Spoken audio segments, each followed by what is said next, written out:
하나님 말씀은 욥기 8장 5절에서 7절입니다. 욥기 8장 5절부터 제가 봉독하겠습니다. 만일 내가 하나님을 간절히 찾고 전능하신 분께 은혜를 구하면, 만일 내가 깨끗하고 정직하면 진실로 주께서 너를 위해 일어나셔서 너의 의로운 처소를 형통케 하실 것이다. 내 시작은 미약하였으나 내 나중은 심히 창대할 것이다. 7절까지 봉독했습니다. 본문 마지막 절에 내 시작은 미약하였으나 내 나중은 심히 창대할 것이다. 이게 오늘 제목이에요.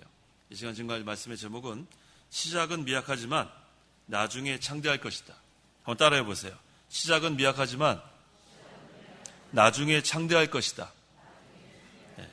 이 제목으로 말씀 증거하겠습니다. 먼저 그 본문의 배경을 잠시 살펴보면, 본문은 욥의 세 친구 가운데 두 번째로 수아 사람 빌닷이 욥의 말에 대해서 대답한 내용입니다. 그 1절과 2절에 수아 사람 빌닷이 대답하여 말했다. 언제까지 내가 이런 말을 하겠느냐? 내 입의 말들이 거센 바람과 같다라고 했습니다. 이 욥의 친구 빌닷은 욥이 거센 바람과 같이 거칠고 헛된 말을 한다고 지금 말했습니다. 또 여기 3절에 하나님께서 판결을 굽게 하시며 전능하신 분이 공의를 굽게 하시겠느냐라고 했어요. 이 빌닷은 하나님께서 판결과 공의를 굽게 하는 법이 없고 공정하게 하시기 때문에 지금 욥이 고난받는 것도 하나님께서 공의대로 징계하는 것이라고 지금 말하고 있는 것입니다. 그런데 이것은 욥의 친구 빌닷이 깊은 진리를 깨닫지 못해서 이렇게 말한 겁니다. 빌닷은 사람이 죄가 없어도 하나님께서 시험과 고난을 주셔서 좋은 그러한 성도로 만들려고 하신다는 것, 그걸 깨닫지 못한 거예요. 죄를 졌기 때문에 지금 욥이 징계를 받는다, 그렇게 말하고 있지만 사실 이 욥은 죄 때문에 받는 것이 아니라 하나님께서 연단하셔서 신앙기격을 만드는 그런 목적이 있는데, 이 깊은 진리를 깨닫지 못하기 때문에 이와 같이 어리석은 그런 말을 한 것입니다. 그래서 이 4절에 내 자식들이 주께 죄를 지었으므로 자기들 잘못 때문에 주께서 그들을 버리신 것이니, 이것도 어리석은 말이에요. 지금 욥의 친구 빌닷은 욥의 자식들이 다 죽었어요.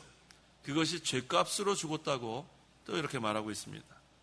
하나님께서는 욥을 연단시키려고 그의 자식들도 데려간 거예요. 하늘나라 가 있어요, 자식들도.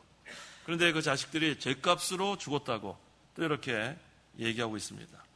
이 빌닷은 하나님의 오묘하고 그 깊은 섭리를 깨닫지 못하기 때문에 이와 같이 주장하고 있는 겁니다. 오늘날 우리 성도들도 하나님의 섭리를 잘 깨달아야 돼요. 하나님께서 우리를 연단하실 때가 있고 시험과 고난을 주실 때가 있는데, 그것은 죄를 지어서 징계하는 것, 그걸로 무조건 다 그렇게 얘기하면 안 되고, 하나님께서 이 연단을 통해서 또 이 시험과 고난을 통해서 신앙 인격을 만들어가고 하나님 보실 때 좋은 성도로 만들어가려는 그런 목적이 있다는 것을 우리가 알아야 합니다. 그래서 하나님께서 이 욥에게 고난을 허락하신 데에는 목적이 있어요. 왜 하나님께서 이 욥에게 이러한 고난을 허락하셨는가? 그 첫째 이유는 욥을 정금같이 단련하기 위해서입니다. 욥기 23장 10절. 10절. 나의 가는 길을 오직 그분이 아시니 그분이 나를 단련하신 후에는 내가 정금같이 나올 것이다. 이게 하나님의 목적이에요. 욥이 죄를 지어서 지금 징계받는 것이 아니라 하나님께서 욥을 단련하신 후에는 정금 같은 그러한 믿음, 우리가 믿음이 있다 하지만 그 믿음 생활 제대로 못하고 또 정금과 같은 믿음이 이렇게 없을 때 하나님께서는 그 불순물, 육신의 부패성, 욕심 이러한 것들을 다 제거해서 하나님께서 원하시는 그런 정금 같은 믿음을 하나님께서 만들기 위해서 이와 같이 욥을 연단하신 거예요. 단련하신 거예요. 마치 불순물이 섞여 있는 금을 용광로에다 집어넣으면 그 불을 통해서 그 뜨거운 불이 그 불순물을 다 제거합니다. 그럼 나중에는 이것이 정금같이 나오는 거예요. 그래서 우리가 이 세상 사는 동안에 하늘나라 가기까지 이 정금 같은 믿음으로 가는 거 하나님께서 기뻐하십니다. 내가 온전하니 너희도 온전해라. 이게 하나님께서 원하시는 그러한 것입니다. 그래서 이 욥에게 하나님께서 고난을 허락하신 것은 욥을 정금같이 단련하기 위한 그런 목적이 있습니다. 두 번째, 왜 고난을 욥에게 허락하셨는가? 하나님을 더욱 의지하게 하기 위해서 허락하신 거예요. 우리가 편안한 가운데 모든 것이 아무 일도 없고 그러한 가운데서는 하나님 의지하기 쉽지 않습니다. 내가 한 줄 알고 모든 것이 편안하니까 간절히 하나님 의지하는 그런 마음 없습니다. 하지만 우리가 하나님께서 시험과 고난을 허락할 때는 하나님하고 아버지하고 하나님께 나아가게 돼 있어요. 그러면 하나님과 가까워지는 거예요. 그래서 우리가 이 고난, 시험, 이거 얼마나 우리에게 유익한지 모릅니다. 그래서 정과 같은 그러한 믿음으로 나오는 그러한 유익이 있고 또 하나님을 더욱 의지하는 그러한 유익이 있습니다. 또 고난을 허락하신 세 번째 이유, 목적. 그것은 하나님과 교제하게 하기 위해서, 교통하게 하기 위해서. 다른 말로 하면 기도한다는 거죠. 우리가 평상시에도 기도 많이 하는데 그 기도는 간절한 기도 하기 쉽지 않습니다. 하지만 시험과 고난이 올 때는 철야 기도도 하고 금식 기도도 하고 하나님과 교통하려고 교제하려고 애를 쓰게 돼 있어요. 그래서 우리가 시험과 고난이 오는 거 참 유익이 많아요. 평상시보다 더욱 간절히 기도하고 더욱 많이 기도하고 더욱더 하나님께 나아가려고 하는 그러한 믿음이 생깁니다. 그 다음에 네 번째, 왜 욥에게 고난을 허락하셨는가? 더 많은 상급을 주기 위해서입니다. 우리가 이 세상에서 사는 동안에 얼마나 우리가 하나님의 말씀을 잘 순종하고 하나님께 믿음 생활 잘했는가, 이것으로 상급을 받는데, 이러한 고난과 시험을 통해서 우리가 더욱더 하나님 의지하고 기도하고 더욱더 말씀대로 살려고 하니까 상급이 더욱 많아집니다. 그래서 더 많은 상급을 주기 위한 그러한 목적이 있습니다. 다섯 번째, 왜 욥에게 고난을 허락하셨는가? 그 목적은 하나님의 섭리를 깨닫게 하기 위해서. 이게 중요한 겁니다. 하나님의 섭리는 무엇인가? 하나님께서는 모든 것을 다 창조하신 다음에 그냥 내버려 두지 않습니다. 하나님께서 보호하시고 통치하시고 하나님이 원하시는 뜻대로 이루어 가시는데 우리가 편안한 가운데서 그걸 잘 못 깨달아요. 하지만 시험과 고난이 왔을 땐 하나님께서 왜 이런 것을 허락하셨을까? 기도하게 되고 더욱더 생각하게 되고 묵상하게 되고 말씀을 찾게 되고, 이러한 목적으로 하나님께서 이처럼 우리를 인도하시는구나, 그걸 깨닫게 됩니다. 그래서 하나님의 오묘한 그러한 섭리를 깨닫게 하기 위해서 이렇게 욥에게 허락하셨어요. 그래서 욥의 세 친구와 달리 이 욥은 이 섭리를 바로 깨달은 사람입니다. 그래서 범죄하지 않았어요. 하나님께서 시험과 고난을 주셨을 때 욥은 잘 통과했습니다. 자, 시작은 미약하지만 나중에 창대할 것이다. 첫째는 하나님을 간절히 찾아야 합니다. 5절 상반절에 만일 내가 하나님을 간절히 찾고 라고 했어요. 자, 이게 무슨 말이에요? 하나님을 신뢰하라는 거예요. 하나님을 제일로 삼으라는 거예요. 그래야 간절히 찾습니다. 예레미야 29장 13절 14절 13절 너희가 나를 구하면 나를 만날 것이며 전심으로 나를 찾으면 너희가 나를 찾게 될 것이다. 네, 전심으로 하나님을 찾아야 하나님 찾게 되는 거예요. 전심, 간절히. 그래서 우리가 하나님 평상시에 잊고 살 때가 많습니다. 마음이 하나님 떠나서 살 때가 많은데 이 시험과 고난이 왔을 때 간절히 하나님을 찾고 전심으로 하나님을 찾으면 하나님 만나요. 그 하나님 만나야 우리가 사는 건데 평상시 우리가 그거 잘 못합니다. 그래서 우리 영이 사는 방법은 하나님 간절히 찾아야 돼요.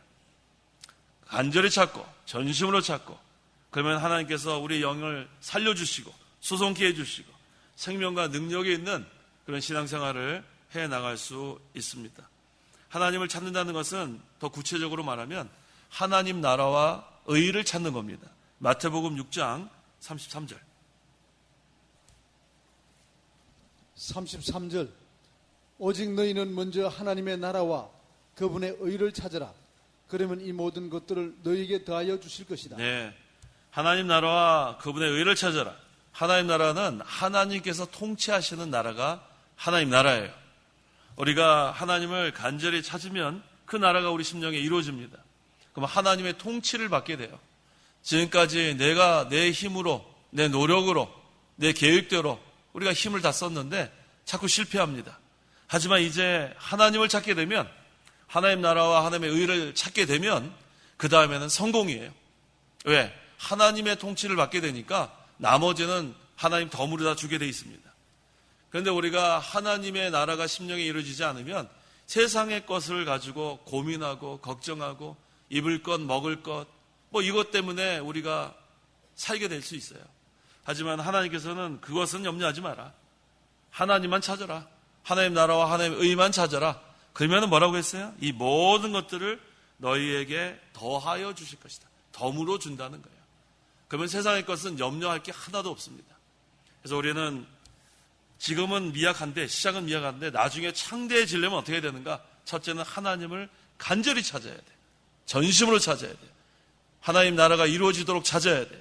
그러면은 하나님의 통치가 이루어지고, 그 다음에는 지금은 미약한 것 같지만 나중에는 그 나라가 확장되니까 반드시 창대하게 됩니다. 왜? 하나님의 나라는 창대하게 되는 나라예요. 거긴 생명이 있기 때문에, 능력이 있기 때문에. 그래서 우리는 다른 거 걱정할 게 없습니다. 하나님을 간절히 찾고 하나님 나라와 의를 찾고, 그래서 그 나라가 이루어지면 시작은 미약하지만 나중에는 반드시 창대하게 되는 겁니다. 그래서 하나님의 통치를 받으면 그 다음에는 성경대로만 하게 돼 있어요. 하나님께서는 하나님의 뜻을 성경에 다 우리에게 계시하셨어요. 그래서 이제는 내 생각이 없어요. 내가 무엇을 계획할 때 어떻게 해야 되는가? 성경을 읽게 돼 있어요. 하나님께서 성경에서는 어떻게 우리에게 명령하고 있는가? 그러니까 하나님의 나라, 하나님의 통치를 이루게 되면 그 다음에 성경대로 순종하게 돼 있고, 그 다음에 시작은 미약하지만 나중에는 반드시 창대하게 될 거예요. 성경대로 하니까 잘 되지 않겠습니까? 자, 시작은 미약하지만 나중에 창대할 것이다. 둘째는 하나님께 은혜를 구해야 합니다. 그 5절 하반절에 전능하신 분께 은혜를 구하면이라고 했어요. 누구께 구해요? 전능하신 분, 만능의 하나님. 자, 하나님은 못할 것이 없어요. 능치 못할 것이 없는 그 하나님께 은혜를 구하면 그건 성공이에요. 자, 민수기 6장 25절.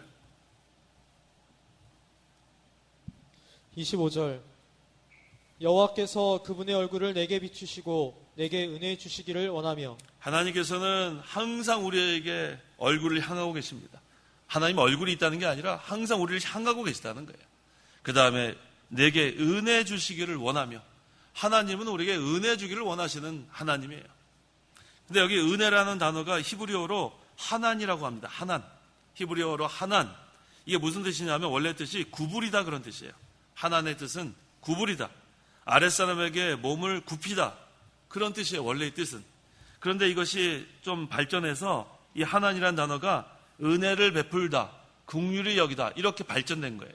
처음에 이 하난이라는 뜻은 구부리다, 아랫사람에게 몸을 굽히다의 뜻이었는데 이것이 발전해서 은혜를 베풀다, 그 다음에는 긍휼히 여기다 이런 의미로 이렇게 바뀌었습니다. 그렇다면 이거 뭘 의미합니까? 하나님의 은혜라는 것은 이 벌레만도 못한 인간에게 하나님께서 우리에게 완전히 모든 것을 다 주신 거예요. 인간에게 조건 없이 베푸시는 하나님의 한량없는 사랑과 긍휼을 여기서 가리킵니다. 우리는 이런 것을 받아 누릴 자격이 없어요. 원래 이것은 정말로 하나님의 그 긍휼, 사랑이 아니면 우리는 받을 자격이 없습니다. 그래서 그 에베소서 2장 4절 5절에 긍휼이 풍성하신 하나님은 이 긍휼이 넘치는 거예요. 너무 풍성해서 이것을 베풀어야 되겠는데 우리를 사랑하신 그분의 크신 사랑으로, 자 보세요. 긍휼도 풍성하고 사랑도 크고, 그래서 허물로 죽은 우리는 조건 없이 아무런 자격이 없는데 허물로 죽은 우리를 그리스도와 함께 살리셨고 은혜로 구원을 받았다. 이게 바로 하나님의 긍휼과 사랑입니다. 우리는 받을 자격도 없고 우리는 정말로 허물로 인해서 영원히 지옥 갈 죄인들이었지만 하나님께서는 긍휼이 너무 풍성하고 또 사랑이 너무 크기 때문에 그 사랑의 대상자가 필요한 거예요. 긍휼의 그릇이 필요한 거예요. 그래서 우리를 창세전에 택하여 주시고 우리에게 넘치도록 긍휼을 베풀어 주시고 사랑을 베풀어 주시는 겁니다. 그래서 이 신약 시대를 사는 저와 성도 여러분 참 복이 많아요. 하나님께서 긍휼을 계속 베풀기를 원하시고 은혜를 계속 베풀기를 원하시는데 그것을 다 받아 누리고 있다는 것. 그래서 고린도 후서 6장 2절. 이 신약 시대는 어떤 시대인가? 고린도 후서 6장 2절. 2절 말씀하시기를 은혜를 베풀 때에 내가 너를 듣고 구원의 날에 너를 도와주었다 라고 하셨다. 보아라 지금은 은혜 받을 만한 때요 지금은 구원의 날이다. 자, 신약 시대는 어떤 때예요? 은혜 받을 만한 때. 또 어떤 날이에요? 구원의 날. 이거 얼마나 감사합니까? 구약 시대는 그 은혜를 그렇게 구하고 앞으로 오실 그리스도를 바라보고 그렇게 신앙생활을 했는데, 이 신약 시대는 하나님이 풍성한 은혜를 막 베풀어 주시는, 또 보혜사 성령이 이미 임해가지고 우리를 진리 가운데로 인도하는 그 시대를 우리가 살고 있는 거예요. 그거 얼마나 감사해요. 지금은 은혜 받을 만한 때입니다. 지금은 구원의 날입니다.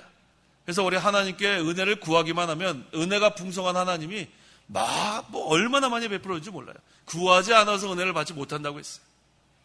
그래서 우리가 은혜를 구하세요. 은혜. 하나님 아버지 은혜 베풀어 주시옵소서. 긍휼을 베풀어 주시옵소서. 사랑을 베풀어 주시옵소서. 하나님은 이 모든 것이 너무 풍성합니다. 구하는 자에게 베푸신 하나님이에요. 구하지 않으면 받을 수 없어요. 하나님의 풍성한 은혜를 구하고 풍성한 긍휼을 구하고 하나님의 크신 사랑을 구하면 이 신약 시대에 사는 성도들에게 한량없이 베풀어 주시는 겁니다. 그래서 우리가 그 하나님의 그 은혜를 입으면 그 다음에는 하나님의 역사가 많이 나타나는 시대가 신약 시대예요. 하나님은 역사하시는 하나님. 하나님은 살아 역사하시는 하나님이에요. 그래서 우리가 날마다 그 하나님의 역사하심을 봐야 돼요. 그래서 하루 일어나면 하나님께서 오늘은 또 어떻게 역사하실까? 그걸 기대하면서 눈을 뜨는 하루가 돼야 돼요. 얼마나 기쁜지 모르죠? 그러려면 어떻게 해야 돼요? 은혜를 어떻게 해야 된다고요? 은혜를 구해야 돼요. 따라해보세요. 은혜를 구해야 하나님의 역사가 나타난다. 은혜를 구해야 돼요. 하나님께서 역사하시는 것을 우리가 보려면은 하나님께 은혜를 구하고 긍휼을 베풀어 달라고 기도하고, 그러면 하나님께서 우리 심령에 역사하시는 거예요. 그 날마다 얼마나 기쁜지 몰라요. 하나님께서 하나님의 그러한 그 사랑의 대상자로 우리를 택해 주셨고 또 우리를 구원해 주셨는데, 지금 신약 시대에 분명히 그랬잖아요. 지금 은혜 받을 만한 때고 구원의 날이라고 했으니까 얼마나 은혜를 베풀기를 원하시겠어요. 그런데 구하지 않아서 은혜를 받지 못하는 거예요. 또 하나님께서는 이 예배 시간에 말씀을 통해서 은혜 주십니다. 말씀을 사모하십시오. 사모하는 자에게 말씀을 통해서 은혜 받게 하는 거예요. 말씀을 간절히 사모하고 은혜를 구하면 이 하나님의 말씀도 살아 역사하는 운동력이 있는 말씀이기 때문에 이 곤고한 심령이 영이 솟게 되는 것이 바로 이 예배 시간을 통한 거예요. 어떠한 수고하고 무거운 짐이 있을지라도 이 예배 시간에 와서 그거 다 내려놓고 말씀을 통해서 은혜를 받고 돌아갈 때는 얼마나 기쁨으로 돌아가야 돼요. 그래서 이 신약 시대는 얼마나 좋은지 몰라요. 은혜 받을 만한 때고 구원의 날이고, 그 다음에 또 우리 얼마나 지금 하나님께서 은혜 받기를 원하는 사람에게는 은혜를 마음대로 받을 수 있는 그러한 환경이 조성되어 있습니다. 지금도 은혜를 받기 원하지만 이 잘못하면은 죽을 위험에 있고 위험한 위험에 있는 그러한 국가들도 많이 있어요. 그래서 마음대로 예배할 수도 없고 마음대로 찬송할 수도 없고 마음대로 성경 말씀을 들을 수도 없고 읽을 수도 없는 그러한 나라들도 많이 있습니다. 근데 우리는 얼마나 자유로워요? 예배 시간에 마음대로 예배할 수 있고 찬송할 수 있고 말씀을 들을 수 있고 읽을 수 있고 순종할 수 있고, 그래서 우리가 이것을 하나님께서 허락했을 때 이것을 누리는 게 복된 성도입니다. 자, 시작은 미약하지만 나중에 창대할 것이다. 셋째는 깨끗하고 정직해야 합니다. 그 6절 상반절. 만일 내가 깨끗하고 정직하면이라고 했어요. 깨끗하고 정직하면 이게 무슨 뜻인가? 신앙 양심을 쓰라는 거예요. 깨끗하고 정직하라는 뜻은 신앙 양심을 써라. 그래서 거기 하반절 읽어보세요. 진실로 6절 하반절. 6절 하반절. 진실로 주께서 너를 위해 일어나셔서 너의 의로운 처소를 형통케 하실 것이다. 자, 우리 주께서 일어난 거 어디 나왔었죠? 사도행전에 스테반이 뭐 할 때 일어나셨어요? 돌에 맞아 순교당할 때 하늘을 보니까 주께서 어떻게 했어요? 일어나셨다고 했죠. 여기 구약 성경에도 일어나셔서 나오잖아요. 어떤 사람에게 일어난다고 했어요? 6절에 따라해 보세요. 만일 내가 깨끗하고 정직하면 진실로 주께서 너를 위해 일어나셔서 어떤 자에게 일어나시냐 하면은 깨끗하고 정직해야 하나님께서 도와주신다는 거예요. 깨끗하고 정직하면 진실로 주께서 너를 위해 일어나셔서 이 역사하신다는 거예요. 우리 성도가 신앙 양심을 잘 써야 합니다. 믿음과 선한 양심을 가져라. 믿음과 선한 양심은 분리할 수 없어요. 믿음 있는 사람이라면 신앙 양심을 쓰고 신앙 양심 쓰는 사람이 믿음 있는 사람이에요. 거짓말하면 안 돼. 거짓말하면 하나님이 도와주지 않습니다. 정직해야 돼요. 깨끗해야 돼요. 그러려면 신앙 양심을 써야 합니다. 그것도 날카롭게 써야 돼요. 그래서 우리가 이 두 가지를 다 양손에 갖고 있어야 돼요. 한 손엔 믿음, 한 손엔 신앙 양심. 하나가 없으면 믿음이 파손해요. 신앙 양심이 없으면 믿음이 파손합니다. 둘 다 없어지고 마는 거예요. 그래서 믿음 있는 성도는 신앙 양심을 날카롭게 쓰고 또 신앙 양심을 날카롭게 쓰는 성도가 믿음 있는 성도입니다. 그래서 이와 같이 우리가 신앙 양심대로 잘 순종하면 그러면 주께서 너를 위해 일어나신다는 거예요. 성경에 일어난다는 구절이 사도행전에 스데반이 순교할 때 그때도 일어나셔서 도와줄 거 여기 별로 없어요. 얼마나 감사합니까? 어떤 자를 이렇게 도와주는가? 여기 있는 말씀 그대로예요. 두 가지예요. 따라해 보세요. 만일 내가 깨끗하고 정직하면 진실로 주께서 너를 위해 일어나셔서 너의 의로운 처소를 형통케 하실 것이다. 이게 형통하는 길이에요. 간단하죠? 신앙 양심을 날카롭게 쓰십시오. 정직하고 깨끗하십시오. 그러면 하나님께서 반드시 도와주십니다. 이 하나님께서 여기 있는 말씀 그대로예요. 시작은 지금 미약한 것 같지만 정직하고 깨끗하면 신앙 양심을 쓰면 나중에 창대하게 돼 있어요. 왜 하나님께서 일어나셔서 도와주시는데 얼마나 그 나라가 창대하겠습니까? 사실 욥은 어떤 사람이었냐면 욥기 1장 1절 한번 읽어보세요. 1절 우스 땅에 욥이라는 사람이 있었는데 그는 순전하고 정직하며 하나님을 경외하고 악을 멀리하였다. 욥은 이런 사람이었어요. 순전하고 정직하며 하나님을 경외하고 악을 멀리한 욥이었어요. 여기 정직하며 이 히브리어 단어가 아세르라는 단어인데 이 정직한다는 뜻도 진실한 그런 뜻이 있어요. 아세르가 원래 진실한 그런 뜻입니다. 그래서 이 진실하다는 것은 말씀을 따라 신앙 양심을 쓴다는 그런 뜻이에요. 그게 여기서 정직하다는 그런 뜻입니다. 그래서 오늘날 우리 성도는 이 두 가지 항상 기억하세요. 깨끗하고 정직해야 돼요. 깨끗하고 정직해야 돼요. 한마디로 얘기하면 신앙 양심을 써야 돼요. 그러면 하나님께서 일어나셔서 우리를 형통한 길로 인도해 주십니다. 또 욥은 하나님을 경외했다고 했죠? 아까 나와요? 순전하고 정직하며 그 다음에 하나님을 경외하며 자, 하나님을 경외하는 자들은 후손이 복을 받습니다. 시편 112편 1절에서 4절 시편 112편 1절에서 4절 후손이 강성하고 그 다음에 자손이 복을 받아요. 1절 할렐루야 여호와를 경외하며 그분의 명령들을 크게 절구하는 사람은 복이 있다. 그 후손이 땅에서 강성하며 정직한 사람들의 자손이 복을 받을 것이다. 부유와 재물이 그 집에 있으며 그 의가 영영히 설 것이다. 정직한 사람에게는 어둠 속에서도 빛이 비치니 그는 은혜롭고 긍휼히 계신다. 여호와를 경외해야 복이 있습니다. 여호와를 경외하는 것이 지혜의 근본이고 지식의 근본이다 했는데 여호와를 경외해야 복이 있습니다. 그러면 당대에만 복이 있는가? 그 후손이 땅에서 강성해집니다. 또 사람들의 정직한 사람들의 자손이 복을 받는다 했어요. 그러니까 이 두 가지가 중요한 거예요. 여호와를 경외하는 거, 정직한 거.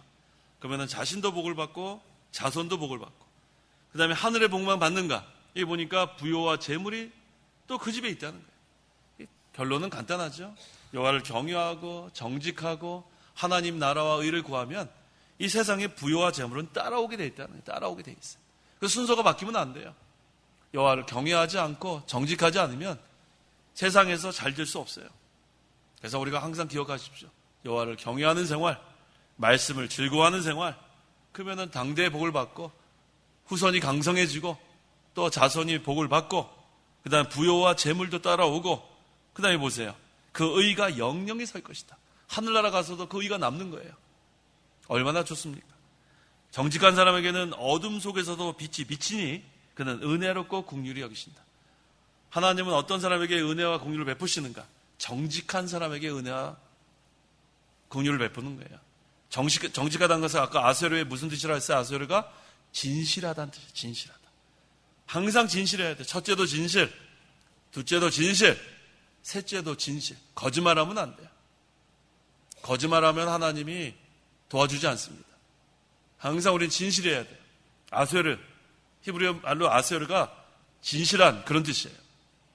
정직한 사람, 진실한 사람은 어둠 속에서도 빛이 비치게 돼 있어요. 빛이 비치게 돼 있어요. 진실한 사람은. 그는 은혜롭고 긍휼히 여기신다. 하나님이 반드시 진실한 사람에게는 은혜와 긍휼을 베풀어 주십니다. 그래서 오늘 이 신앙양심 쓰는 사람이 진실한 사람이에요. 신앙양심 쓰면 왜? 화인 맞은 양심은 거짓말해도 편안한 거예요. 우리 신앙양심 있는 성도는 거짓말하면 벌써 마음이 벌렁벌렁합니다. 아유, 이거 하나님 이거 두려워요. 딱 거짓말을 한 사람들은 화인 맞은 양심으로 보면 돼요. 거짓말하는 사람들. 하지만 신앙양심 쓰는 사람들, 그런 사람들은 거짓말을 못해요. 거짓말하면 벌써 마음이 벌렁벌렁하거든요. 하나님 이거 두렵고. 그래서 우리가 그러한 성도가 돼야 돼요. 거짓말하면 마음이 두렵고 그래야 신앙양심 날카롭겠습니다. 자, 그 다음에 시작은 미약하지만 나중에 창대할 것이다. 넷째는 흠이 없고 순전해야 돼요. 흠이 없고 순전해야 된다. 좀 전에 그 욥기 그 1장 1절 다시 한번 읽어보세요. 1절 우스 땅에 욥이라는 사람이 있었는데 그는 순전하고 정직하며 하나님을 경외하고 악을 멀리하였다. 네, 순전하고 하고 시작했죠. 순전하고 다른 말로 하면 흠이 없다는 거예요. 흠이 없고 순전해야 돼요. 우리 예수님이 어떤 예수님이에요? 흠이 없고 점도 없는 하나님의 어린 양. 하나님께서 받으시는 제사는 그런 제사예요. 구약시대에 하나님께서 흠이 있는 그런 짐승은 다 안 받았어요. 흠이 없는 그러한 짐승만 받아주셨어요. 오늘날도 마찬가지죠. 흠이 없고 순전한 자의 기도를 들어주십니다. 흠이 없고 순전한 자의 예배를 받아주십니다. 그러려면 어떻게 되는가? 회개해야 돼요. 우리가 다 흠이 많고 죄 짓는 그런 죄인들 아닙니까? 그래서 우리가 예배 시간에 오면 간절히 회개하는 거예요. 하나님, 이 죄인이 또 왔습니다. 흠이 많고 죄가 많은 이 죄인이 또 왔습니다. 하나님, 이 예배를 하나님 받아주시려면 이 죄를 용서해 주십시오. 그래서 오면은 회개부터 하세요. 우리 월요일, 화요일, 수요일 3일밖에 안 됐는데 우리 얼마나 많은 죄를 졌습니까? 마음으로 죄를 짓고 생각으로 짓다는 얘기죠. 우리가 참으로 부족한 자들이에요. 너무나 악한 자. 거기 욥기 거기 8장 그 20절 보세요. 보아라, 하나님은 순전한 자를 버리지 않으시며 악한 사람들의 손을 붙들어 주지 않으신다. 우리가 얼마나 악을 많이 했겠습니까? 많이 행했죠. 우리가 악을 많이 행했어요. 그런데 하나님께서 뭐라 그랬냐면 악한 사람들의 손을 붙들어 주지 않으신다 그랬어요. 하나님은 어떤 사람의 손을 붙들어 주는가? 순전한 자의 손을 붙들어 주는 거예요. 욥기 그 8장 20절 읽어보세요. 20절 보아라, 하나님은 순전한 자를 버리지 않으시며 악한 사람들의 손을 붙들어 주지 않으신다. 누구를 버리지 않아요? 순전한 자를 버리지 않는 거예요. 회개하고 이제는 흠이 없어져야 돼요. 죄를 다 용서 받아야 돼요. 그래야 하나님께서 버리지 않는 거예요. 하지만 악한 자, 흠이 아직도 있고 죄를 회개하지 않으면 붙들어 주지 않아요. 우리가 시작은 미약하지만 나중에 창대하려면 우리의 죄를 다 회개하고 흠이 없어져야 돼요. 우리가 예수님 닮아가는 게 바로 그거예요. 예수님 형상 닮아가려면 흠이 없어야 돼요. 그러려면 날마다 죄를 회개하고 육신의 부패성을 제거하고 중생한 영이 자라나고 죄에 대해서 죽고 의에 대해서 살고 이 생활을 해나가야 순전한 그러한 자로서 만들어져 나가는 겁니다.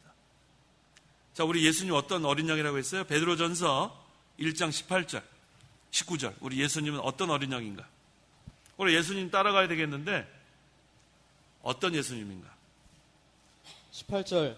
너희가 아는 것처럼 조상들이 전한 헛된 생활 방식에서 너희가 구속받은 것은 은이나 금같이 썩어질 것으로 된 것이 아니라 오직 흠없고 티 없는 어린 양 같은 그리스도의 보배로운 피로 된 것이다. 우리 예수님 어떤 어린 양이에요? 흠도 없고 티도 없는 어린 양. 그래서 여기서 순전하다의 원어의 뜻은 완전하다 그런 뜻이에요. 완전하다. 순전하다 이 원어의 뜻이 완전하다. 자, 그런데 우리가 하나님 앞에 완전할 수 있어요? 없어요? 완전할 수 있어요? 없어요? 있어요? 없어요? 없죠. 우리가 어떻게 하나님께 완전할 수 있어요? 그래서 이것을 순전하다 이렇게 표현한 거예요. 순수하다 그런 뜻으로. 우리 하나님 앞에 완전할 수 없는데 여기서 순전하고 순수하다 이런 것을 한 것은 도덕적으로 사람들에게 비난받을 만한 결점이 없다. 이렇게 단어를 사용하는 거예요. 우리가 하나님 앞에 완전할 수 없기 때문에 이 단어를 순전한 그렇게 번역한 거예요. 순수한. 도덕적이라도 우리가 비난받을 만한 결점이 없어야 되기 때문에. 하지만 하나님께서 원하시는 것은 내가 완전하니 너희도 완전하라. 그리스도까지 자라나라는 거예요. 그래서 우리는 죽을 때까지 애를 많이 써야 합니다. 그리스도의 형상을 이루기 위해서는 해산하는 고통이 따른다고 하지 않았습니까? 내가 완전하니 너희도 완전하라. 그래서 그 데살로니가전서 5장 23절에 화평의 하나님께서 친히 너희를 온전히 거룩하게 하시고 우리 주 예수 그리스도께서 오실 때에 너희의 온 영과 혼과 몸이 흠없이 보존되기를 원한다라고 한 거예요. 죄를 끊으라는 거예요. 죄를 끊어라. 또 죄를 회개해라. 죄를 졌으면 회개해라. 그래서 어찌하든지 하나님 앞에 순전한 자로 남으라는 거예요. 순수한 자로 남으라는 겁니다. 그 방법은 우리가 지은 죄를 다 회개하고 바로 서는 그 방법밖에 없어요. 하나님께서 받으시는 그러한 제물은 흠 없는 제물이에요. 흠도 없고 티도 없는 하나님의 어린 양이기 때문에 하나님께서 그 예수님의 그 구속, 그것을 받으신 거예요. 그 다음에 그 보배로운 피로 우리의 모든 죄를 다 용서함 받은 거예요.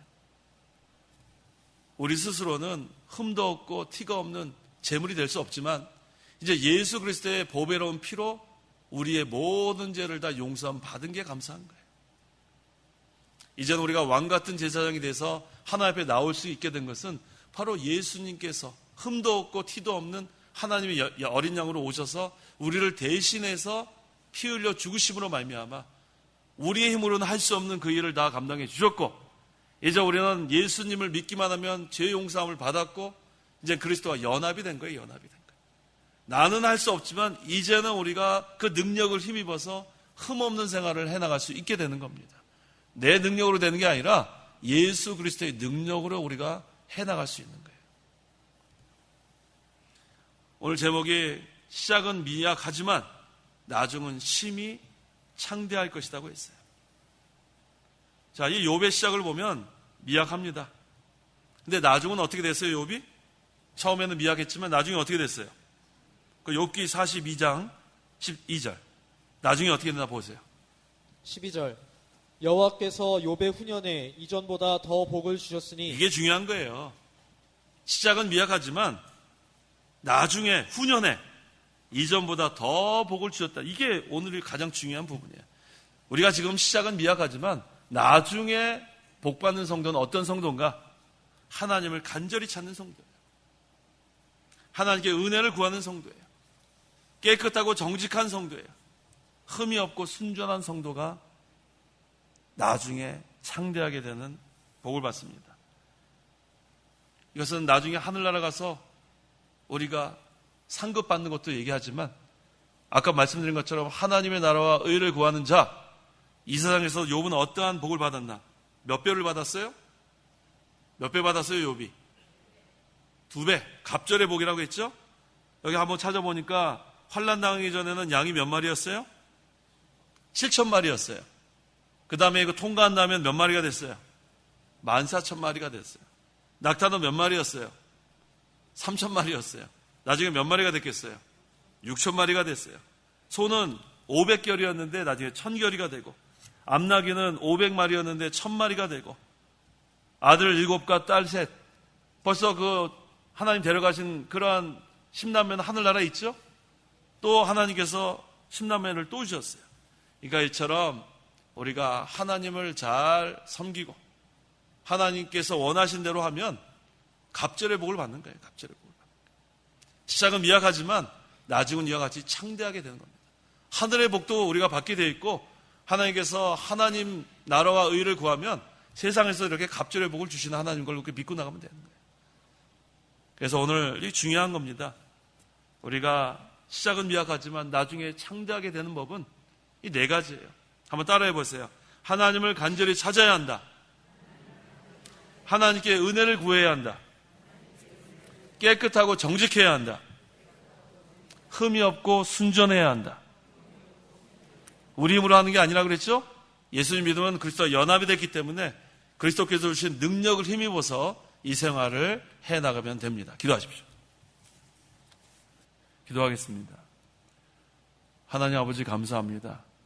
오늘 욥기서를 통해서 욥의 친구 빌닷은 하나님의 심오하고 오묘한 섭리를 깨닫지 못하고 욥이 죄를 지어서 징계받는다고 했지만, 하나님께서는 욥이 죄가 없어도 하나님의 사람으로 하나님께서 만들기 위해서 이와 같이 시험과 환난을 허락하신 줄 믿습니다.